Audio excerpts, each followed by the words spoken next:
Olá, família. Para você que assistiu o primeiro vídeo, foi lá, se tornou membro, nós vamos continuar então.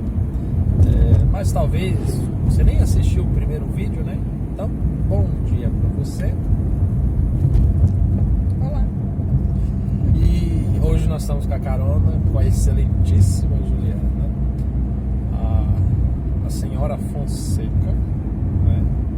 A primeira dama do canal.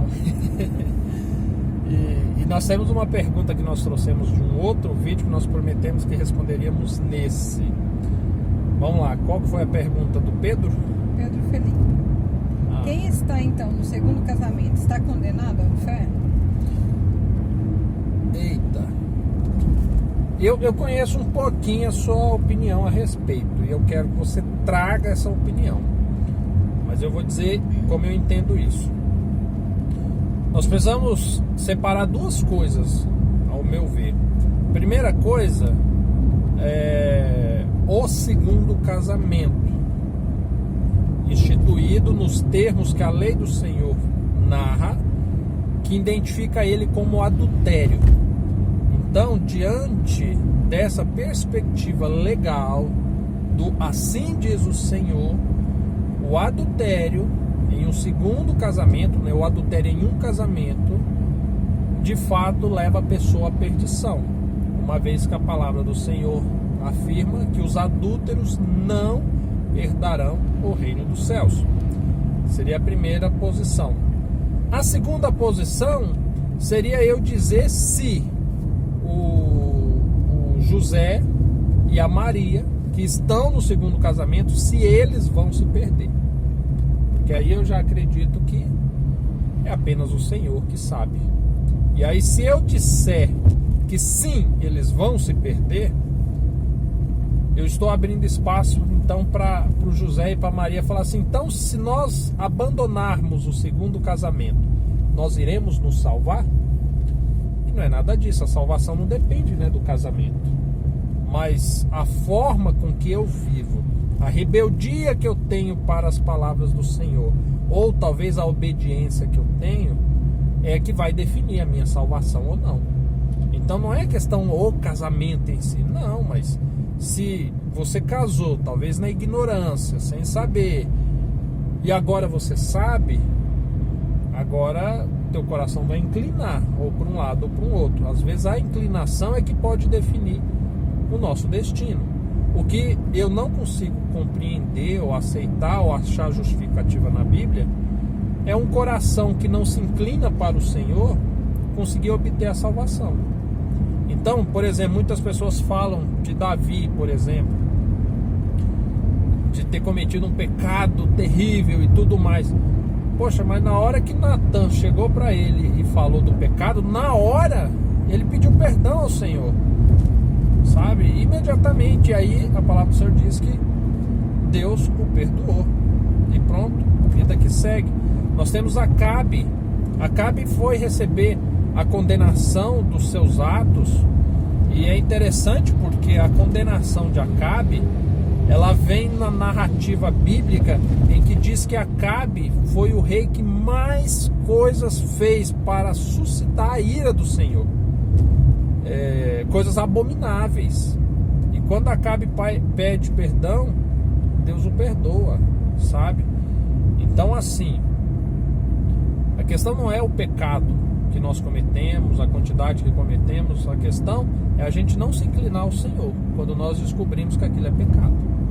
Então, o segundo casamento é pecado? É pecado, incontestável. Vai ser salvo quem está no segundo casamento? Aí vai depender de outros fatores. Primeiro, se vai relutar contra esse pecado, ou se vai se fechar o coração a Deus, pegar firme no pensamento: não, agora já casei, não vou largar mais não, sabe? E aí é diferente. Aí a gente lembra, né, das palavras de Jesus, que aquele que ama a um filho, a um pai, a uma esposa, a uma segunda esposa, a um casamento mais do que a ele, não é digno dele. E aí? Tá mais ou menos na linha? Tem coisinha para acrescentar? Talvez observações? Quero te ouvir. Apenas que não somos dignos de julgar ninguém. E esse julgamento é só a Deus. Né? Uma coisa é discutirmos um princípio bíblico, o que diz a lei, né? Justamente. Se é certo, se é errado, e aqui estamos discutindo. Agora, julgar se uma pessoa está salva ou não, já não nos cabe isso.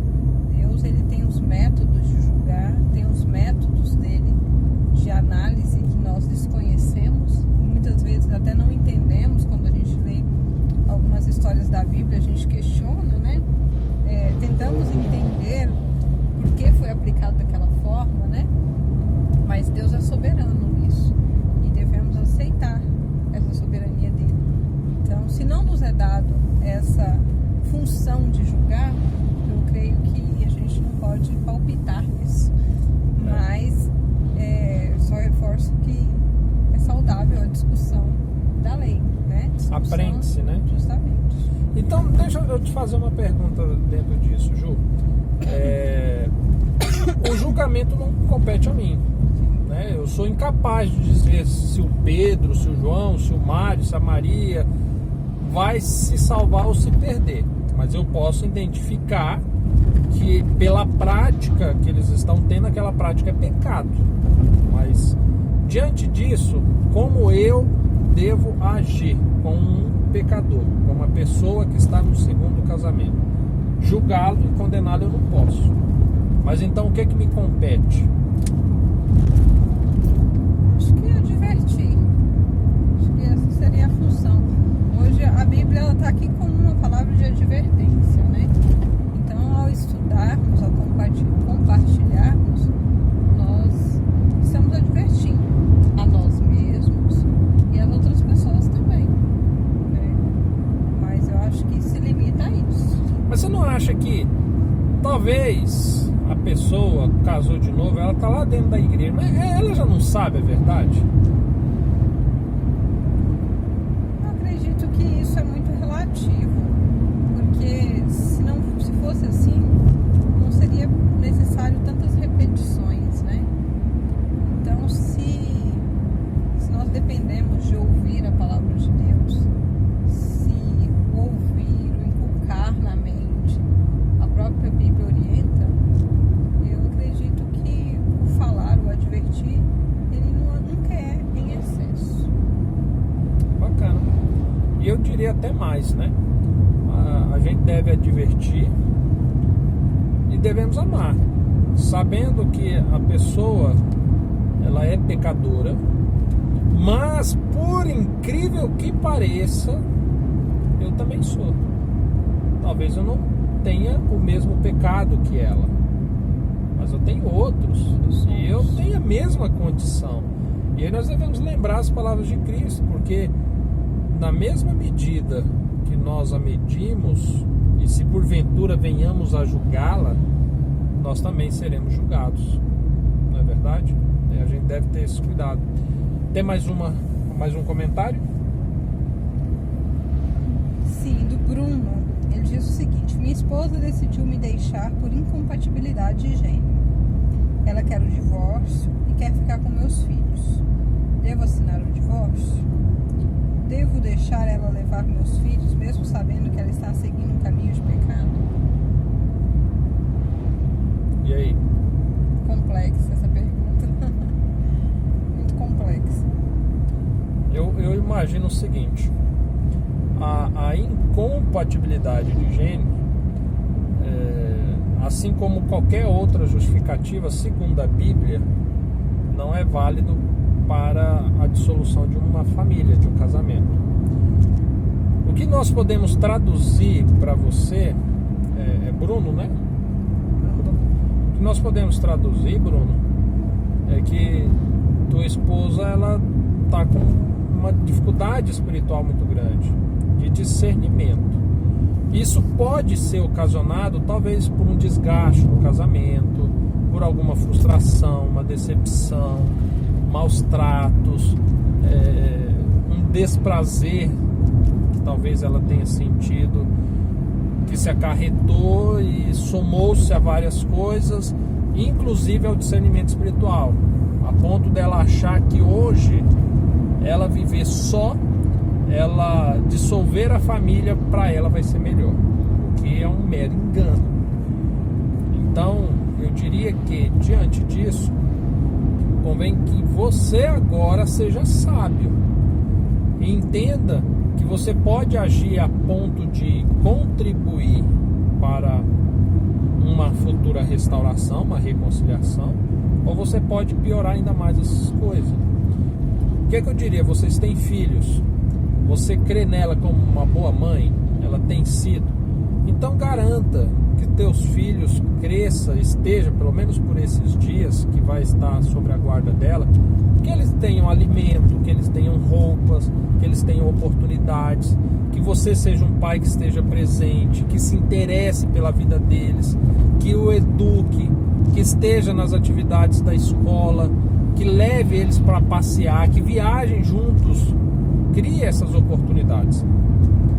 Respeite o momento que a sua mulher está passando, respeite, então somente respeite, não crie atritos, não piore a situação, leve em conta que de hoje até a morte, ou sua ou dela, vocês são um só diante do Senhor.